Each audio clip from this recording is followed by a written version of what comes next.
ایک دفعہ کا ذکر ہے، کسی ملک میں امیر آدمی رہتا تھا۔ اس کے پاس بہت ساری دولت تھی۔ ایک دن اسے خیال آیا کہ وہ اپنی دولت کسی دوسرے ملک لے جائے۔ وہ اپنی ساری دولت لے کر بحری جہاز کے ذریعے روانہ ہو گیا۔ راستے میں زوردار طوفان آیا اور اس کی ساری دولت ڈوب گئی۔ وہ بیچارہ روتا ہوا سمندر کے کنارے جا پہنچا۔ وہ روتا ہوا یہ سوچنے لگا اس کے بیٹے کے سوا اور کچھ نہ بچا۔ وہ اسی سوچ میں بیٹھا تھا کہ اچانک پری آئی۔ پری نے اس سے رونے کی وجہ پوچھی۔ اس بیچارے امیر آدمی نے اپنی داستان سنا دی۔ جادوگرنی نے اس آدمی سے کہا، میں تمہیں تمہاری ساری دولت کو واپس لا سکتی ہوں، لیکن میری ایک شرط ہے۔ اس امیر آدمی کی خوشی کی انتہا نہ رہی۔ وہ خوشی میں بولا کہ مجھے تمہاری ہر شرط قبول ہے، اور جادوگرنی سے کہا کہ وہ اس کی شرط کو پورا کرے گا۔ جادوگرنی نے اس امیر آدمی سے اس کی سب سے قیمتی چیز مانگی۔ امیر آدمی نے کہا کہ وہ اسے وہ قیمتی چیز لا دے گا۔ جادوگرنی کی بات سن کر وہ خوشی خوشی روانہ ہو گیا۔ امیر آدمی جب گھر پہنچا تو اس نے دیکھا کہ اس کے گھر میں اس کی دولت موجود تھی۔ وہ اپنی دولت دیکھ کر بہت خوش ہوا اور اپنے بیٹے کو سارا قصہ سنایا۔ لیکن اسے یاد آیا کہ اس نے جادوگرنی کو سب سے قیمتی چیز دینی ہے۔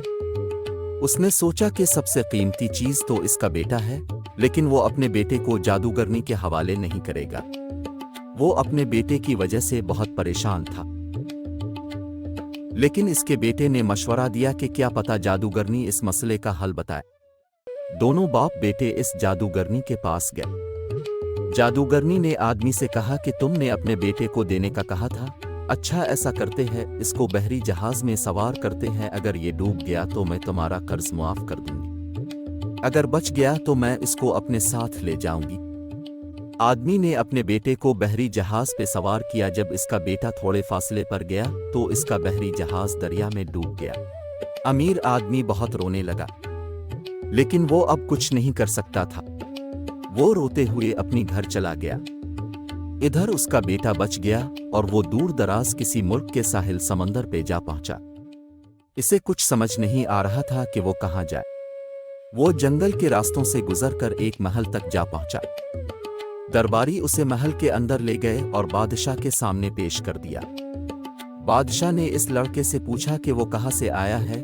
لڑکے نے سارا قصہ سنا دیا۔ بادشاہ نے لڑکے کو محل میں رہنے کی اجازت دے دی اور اسے آزمانے کے لیے تجارت کی غرض سے دوسرے ملک بھیج دیا۔ بادشاہ کو لڑکے کی ایمانداری پسند آئی اور اس نے اس لڑکے کو اپنی ساری دولت، جس میں سونے کا پہاڑ بھی تھا، دے دیا اور اپنی بیٹی کی شادی اس لڑکے سے کر دی۔ شادی کے کچھ عرصے بعد وہ لڑکا اپنے باپ سے ملنے کا سوچتا ہے۔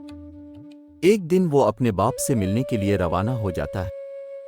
جب وہ اپنے گھر پہنچتا ہے تو اس کا باپ اسے نہیں پہچانتا، لیکن اس کا بیٹا اسے سارا حال سناتا ہے تو اس کا باپ بہت خوش ہو جاتا ہے۔ لڑکا اپنے باپ کو لے کر اس ملک چلا جاتا ہے جہاں وہ رہتا ہے، اور وہاں سب خوشی سے زندگی گزارتے ہیں۔